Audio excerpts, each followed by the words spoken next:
Asta ativou a sua zona de antimagia, e ela é tão poderosa que fez os Touros Negros reconhecerem ele como o novo Rei Mago de Clover. Em outras palavras, o Asta tá tão poderoso que não existe nenhuma força hoje que possa pará-lo, incluindo o Lucius e o Yuno. E você já vai entender essa afirmação nessa análise do capítulo 366 de Black Clover.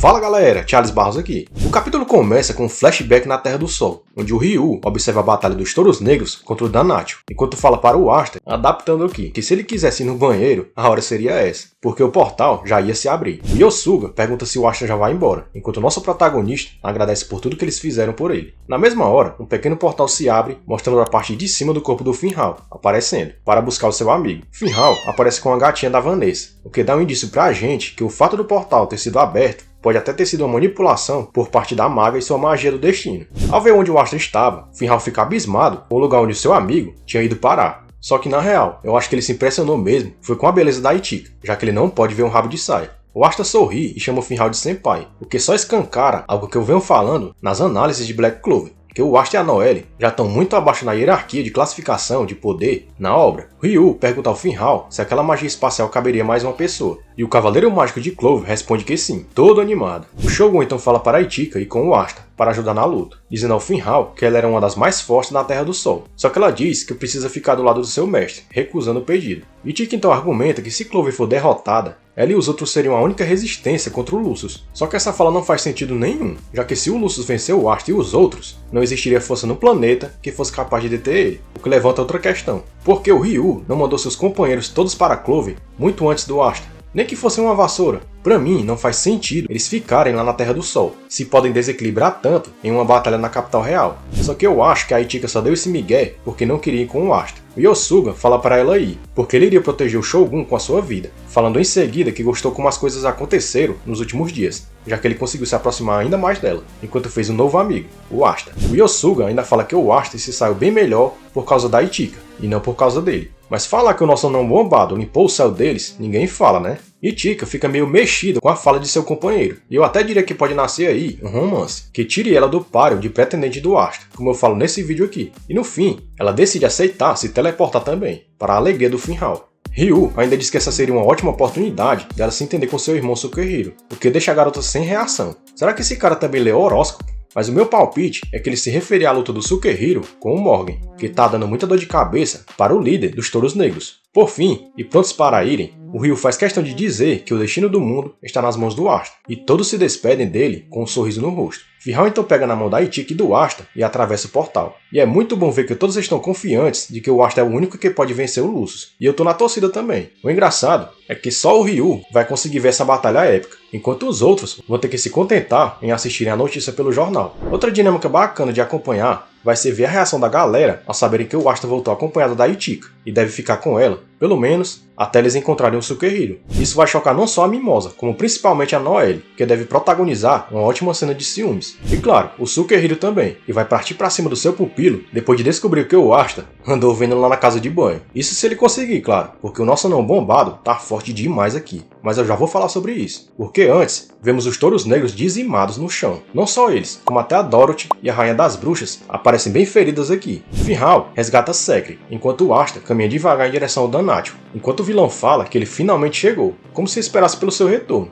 sendo que a gente viu antes ele fazendo de tudo para que isso não acontecesse. Nessa hora, não dá pra ver a expressão do Asta, mas pode apostar que ele tava bem pistola com o vilão, e ia amassar ele de qualquer jeito. Asta então invoca a Destruidora de Demônios, e começa a transbordar antimagia ao seu redor, enquanto diz ao Finral e a Sekri que se concentrem em curar os feridos, deixando o resto com ele. Finral então começa a resgatar todos os feridos, transportando eles para trás da Itika, enquanto observa o Asta caminhando sem parar em direção ao Danatio, o que me lembrou muito o Scannou de Nanatsu no Taizai. O irmão do Langris se pergunta como seu amigo venceria aquele vilão, que superava até mesmo os poderes de um demônio da realeza, sendo que nem os Touros Negros juntos conseguiram. Só que a gente sabe muito bem que o Asta já está em um nível totalmente superior a qualquer outro mago de Clover, incluindo até o Yuno, já que ele consegue repelir qualquer tipo de magia. O rosto de fúria do protagonista é finalmente mostrado, enquanto ele fala que nunca mais vai perder pra ninguém, o que arrepiou até os cabelos dos magos ali presentes, de lugares em que eles nem sabiam que existiam. Nessa hora, o Danatio acha que o Asta já gastou tempo demais de tela e se põe de guarda,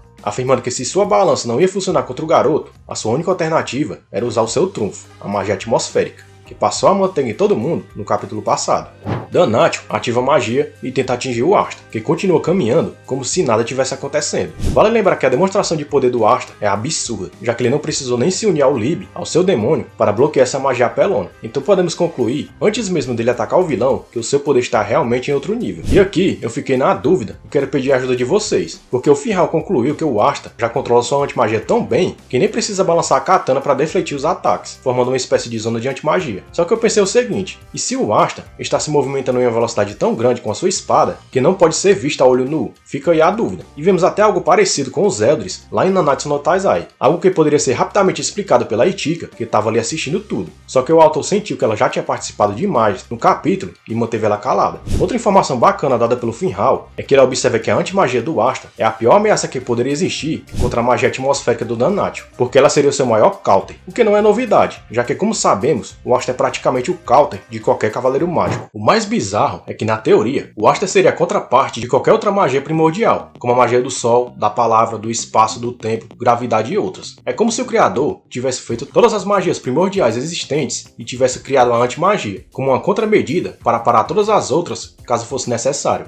Em outras palavras, o Asta é como se fosse o ponto de singularidade desse mundo, e isso eu explico muito bem nesse outro vídeo aqui, onde eu explico o efeito Asta e de como ele influencia eventos em diversas linhas do tempo de Black Clover. Mas eu espero sinceramente que o Yuki Tabata explique bem melhor como a antimagia foi criada e por quê, antes que sua obra acabe. Vendo que o Asta andava na direção dele, mais rápido que criança com fome, em direção à comida, o vilão tranca tudo com força, enquanto subestima nosso anão bombado, pensando que ele não poderia ser derrotado tão facilmente só por taijutsu. Asta então para de caminhar e levando sua cabeça para o Danátio, que entra em modo de defesa. O vilão ainda diz que o Asta é uma aberração da natureza e que os touros negros são pecadores que se põem contra a justiça desse mundo, o próprio Lucius. Olha, uma lavagem cerebral melhor que essa eu só vi em gente que ainda defende político em pleno 2023. Furioso, o Asta pergunta onde está a justiça naquilo que ele fez com seus amigos, usando eles de saco de pancada. Nessa hora, o Zeten começa a se manifestar nos olhos do Asta, e ele se move em uma velocidade impossível para qualquer um acompanhar, fatiando o Danátio ao meio com a sua katana. Depois dessa, eu duvido que o vilão se levante e fale mais alguma besteira. O engraçado é que aquele que disse que ia julgar todos é que foi julgado, e pode apostar que o Lucius original tá vendo tudo isso lá do seu trono na capital real, e já vai começar a arquitetar um plano para parar o nosso protagonista, antes mesmo que ele chegue por lá, se é que isso é possível. Na dúvida se o Asta tinha usado o Zeten mesmo, ele ainda fala a palavra, só para confirmar que ele não precisa do modo negro e nem da união para passar o rodo em geral, e o capítulo infelizmente acaba aí. Vale lembrar que a chegada do Asta aqui foi bem simbólica, já que aconteceu justo o contrário lá no arco do julgamento, quando foram os touros negros que salvaram o Asta de ser julgado pelo Danátio. E o próximo capítulo, hein? Será que veremos o Asta já chegando em Clover? Ou vamos acompanhar algum flashback do treinamento dele lá na Terra do Sol? Pra mim, a jogada mais inteligente seria manter o hype alto, fazendo o Asta avançar no campo de batalha, e só quando ele chegasse na frente do vilão final é que esse respiro seja dado e esse flashback mostrado,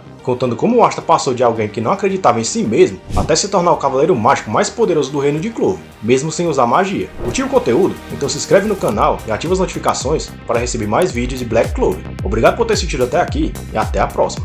Falou!